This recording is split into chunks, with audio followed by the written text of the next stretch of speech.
And I'd first like to start off with, I'd like to draw everybody's attention to two particular documents. One document that was formulated with the UN General Assembly in 1948 of December, and that's called the Universal Declaration of Human Rights.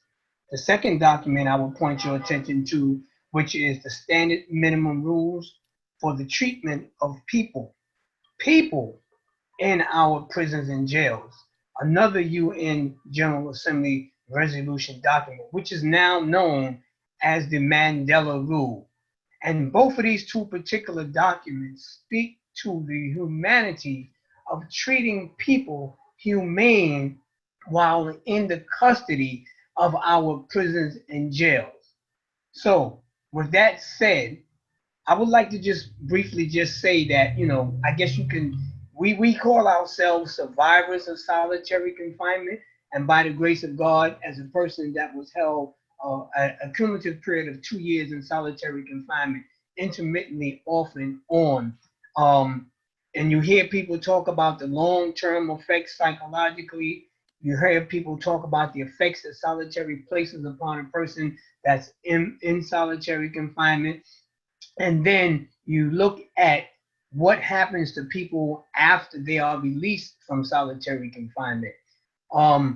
We have in this report, and you see on the front page, and I don't know if everybody can see this, pictures of 3 people who were held in solitary confinement.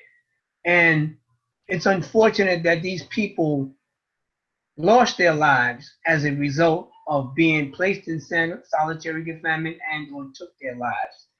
Speaking to what can happen to the prolonged exposure and being for a person that's being in solitary confinement.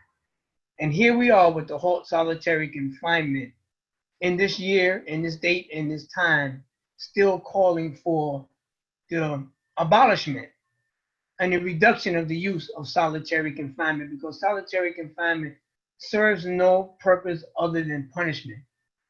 So for those people who are currently now, with the state that we're dealing with, the COVID-19, that are being placed in solitary confinement, are in solitary confinement, and have been using solitary confinement as a system of quarantine and separation, where you have people with the infection rate in our prisons and jails up to over 400 people, the death rate 16, where you have people in our prisons and jails that are even afraid to report that they may have symptoms of COVID-19 for fear that they will be placed in solitary confinement, which will not do anything to address medically, psychological, otherwise the effects of COVID-19.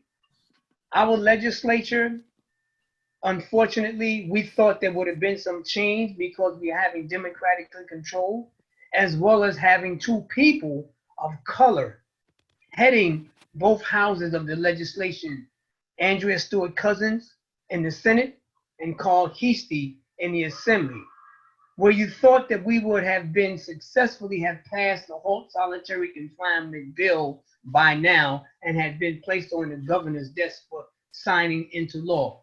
Unfortunately, that has not happened. So here we have compounded at this particular time where we're calling for not only the release of people in our prisons and jail that are elderly, that are over 55 years old, we're also calling for people to be released from solitary confinement and not use solitary confinement as a means of quarantine and medical address to the COVID-19 pandemic.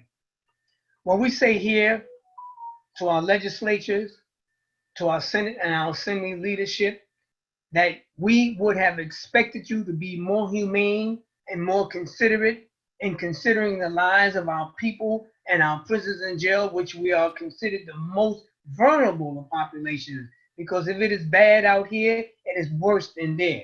And it is compounded by the close proximity and virtually impossible to do social distancing.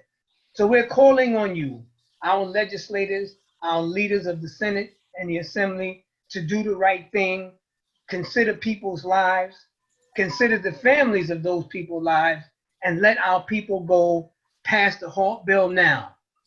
Thank you.